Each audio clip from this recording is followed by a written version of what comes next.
दोस्तों, आपने कहानी के दूसरे भाग में देखा, शायद मेघा जिम्मी को रोक सकती थी, पर जो भी हुआ उसमें मेघा की कोई गलती नहीं थी। उसमें जिम्मी की गलती थी, जिसने उसके साथ वो सब किया, या फिर उसके पति की गलती थी जिसने उसे ऐसे ही छोड़ दिया था, जिसके कारण वो इस गलती में न चाहते हुए भागीदार बनी। खैर, जो भी हुआ, अब फिर उसे मंगलवार को जिम्मी के घर जागरण में जाना था। तो आइए अब इस कहानी को आगे बढ़ाते हैं। आखिरकार वो मंगलवार के दिन का सूरज भी उग आया, जिसका मेघा को पिछले कुछ दिनों से इंतजार था। पर यह इंतजार अभी पूरा खत्म नहीं हुआ था। असल इंतजार तो आज रात के जागरण का था। वो एक मीठी मुस्कान के साथ उठी और एक उत्साह के साथ रोजमर्रा के कामों में लग गई। दोपहर से ही मेघा रात की तैयारी में लग गई। उसने अपने चेहरे पर उपटन लगाया ताकि उसका चेहरा और खिल जाए। फिर अपने पूरे बदन का वैक्सीन किया ताकि सारे अनचाहे बाल निकल जाएं और त्वचा चिकनी हो जाए। आज तो समय भी जैसे धीरे धीरे बीत रहा था। जब किसी का बेसब्री से इंतजार होता है तो समय ऐसे ही परीक्षा लेता है। शाम का खाना खा लेने के तुरंत बाद ही मेघा ने सजना संवरना शुरू कर दिया था, जैसे किसी जागरण में नहीं, उसे किसी शादी में शिरकत करनी हो। अभी जाने में 1 घंटा और बाकी था और उसने अंदर से अपनी पसंदीदा गुलाबी साड़ी निकाली। फिर पहले ही बनाए प्लान के मुताबिक अंदर से वो महंगे वाले डिजाइनर वस्त्र भी निकाले, जो उसके पति कुछ खास मौकों पर उन्हें रिझाने के लिए पहनने को कहते थे। मेघा क्या, कोई भी स्त्री उन खूबसूरत वस्त्रों में बहुत खूबसूरत और हसीन लगती।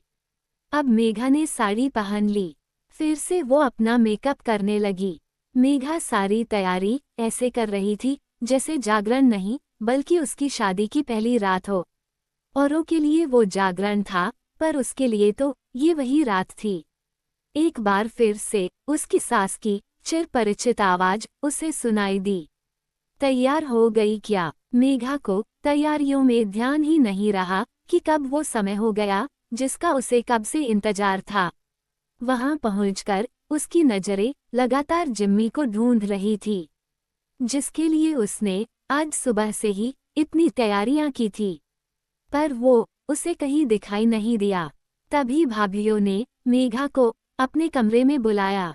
आज वहां इतनी भीड़ नहीं थी। अब वे सभी आपस में बातें करने लगे। दोनों भाभियां कह रही थी कि आज उनके इस कमरे पर दूसरी औरतों का कब्जा होने वाला है। उनके कुछ खास रिश्तेदार दूसरी औरतों से अलग उस छोटे कमरे में सोना चाहते थे। तभी सामने से जिम्मी ने इठलाते हुए कमरे में प्रवेश किया।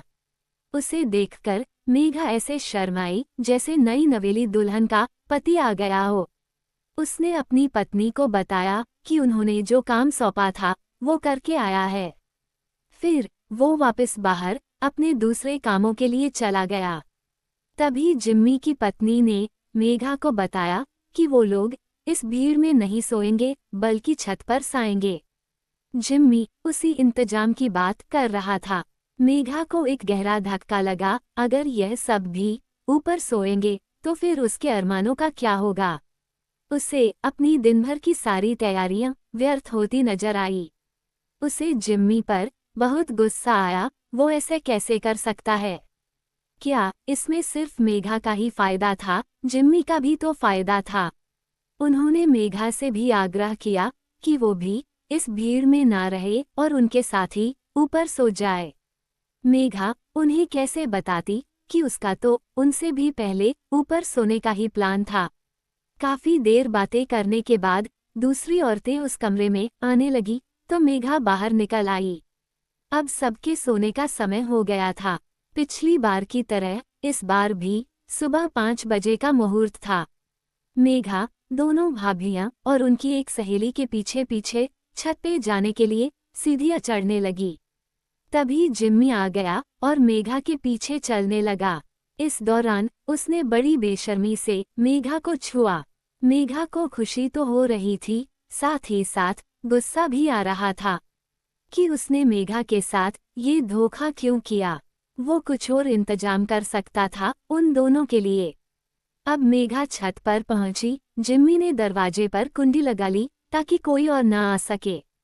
वहाँ 3 मच्छरदानियां लगी थी, 3 गैदों के साथ। बड़ी भाभी अपनी सहेली, जो शायद उनकी बहन थी, के साथ एक गद्दे को हथिया लिया। छोटी भाभी, जो जिम्मी की पत्नी भी थी, ने मेघा को अपने साथ सोने का निमंत्रण दिया। जिम्मी ने पीछे से आंख से इशारा करते हुए उसे ना करने को कहा। मेघा अब उसकी बात क्यों माने? वो वही करेगी जो वो करना चाहती है। मेघा कहना चाहती थी कि मेरी इच्छा आपके साथ सोने की नहीं, बल्कि आपके पति के साथ है। फिलहाल मेघा ने मना कर दिया और कहा कि आप अपने पति के साथ सो जाइए। वो आखिरी गद्दे पे अकेले सो जाएगी। वो भी शायद यही चाहती थी। वो लोग अब आपस में कुछ मजाक मस्ती की बातें कर रहे थे। सारे मजाक जिम्मी की तरफ से ही आ रहे थे और बाकी लोग सिर्फ हंस रहे थे। मेघा मन ही मन कुढ़ रही थी। इसको तो जैसे कोई फर्क ही नहीं पड़ रहा था। मेघा चुपचाप अपनी किस्मत को कोस रही थी। वो आसमान को निहारते हुए सोच रही थी कि पूरे दिन भर जो तैयारियां उसने की थी वो सब व्यर्थ हो गई थी। इतने दिनों के इंतजार का ये फल मिला था उसे। उसने देखा जिम्मी अब उन लोगों को कुछ बांट रहा था। पता चला हाजमे की गोलियां थी। गोली देते हुए वो मजाक में कह रहा था। मेघा को उसका मजाक अब सजा लग रहे थे। सबको गोली देने के बाद उसने मेघा की तरफ भी एक गोली बढ़ा दी। मेघा को लगा हाजमे की गोली नहीं, वो बेवकूफ बनाने की गोली दे रहा था। मेघा ने गोली मुंह में रखी और चूसने लगी। सोचने लगी, क्या वो फिर नीचे चली जाए? अब यहाँ रुकने का क्या फायदा? थोड़ी देर के बाद सारी बातें शांत हो गई थी। मेघा भी अब पलटकर सो गई और उसकी आंख लग गई। अचानक उसकी आंखें खुली। कोई उसके गद्दे पर था और उसके पीछे से चिपक कर सोया था। क्या ये वही था? पर ये कैसे हो सकता है? इतने लोगों, खासकर अपनी पत्नी के वहां होते हुए उसकी ये हिम्मत नहीं हो सकती थी। मेघा ने थोड़ा पलटकर देखा, वही था। वो तुरंत उठ बैठी और एक निगाह दूसरे गैदों पर डाली। सब लोग गहरी नींद में थे। ना चाहते हुए भी उसने इशारों में उसे समझाया कि वहां और भी लोग हैं और उसे वापस अपनी पत्नी के पास जाना चाहिए। वो एक शरारती मुस्कान के साथ मेघा को नजरअंदाज कर रहा था। अब मेघा को खतरा महसूस हुआ। अपनी जिद की वजह से वो पिछली बार की सारी पोल खोल देगा। उसने मेघा को फिर से लेटा दिया और धीमी आवाज में कहने लगा, वो लोग अब इतनी जल्दी नहीं उठेंगे। उसने बताया कि सबका छत पर सोने का कार्यक्रम दिन में ही बन गया था, इसलिए उसने हाजमे की जगह उन्हें नींद की गोलियां दी थी, फ्लेवर वाली। उसने बताया उन दोनों ने जो गोली खाई वो बिना दवाई की थी। मेघा उसके तेज दिमाग की कायल हो गई। वो बोला, बाकी लोग अगले 3 से 5 घंटे तक नहीं उठेंगे। क्या मेघा के लिए इतना वक्त काफी नहीं है? मेघा ने शर्माते हुए कहा, आपकी इच्छा हो तो सुबह तक भी कर सकते हैं। इतना सुनते ही उसने मेघा को फिर से पकड़ लिया। अब मेघा को कहीं न कहीं यकीन हो गया कि उसकी श्रृंगार की मेहनत फालतू नहीं जाएगी। उन दोनों के बीच फिर से वही क्रिया दोहराई गई। अब मेघा पूरी थक चुकी थी। अब उसकी उबासी निकली और जिम्मी उसे छोड़कर वापस जाकर अपनी पत्नी के साथ गद्दे पर सो गया।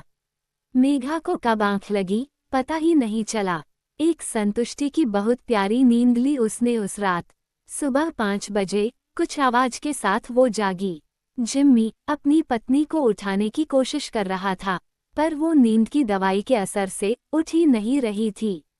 उसने झकझोरते हुए उसको उठाया, फिर दोनों ने मिलकर बाकी लोगों को भी उठाया। मेघा भी तब उठ खड़ी हुई। अब वे सब नीचे पहुंचे, जहां पूजा में सब अपने लिए कुछ न कुछ मांग रहे थे। पर मेघा को तो उसका वर मिल चुका था जिसने उसकी सारी मांगें पूरी कर दी थी।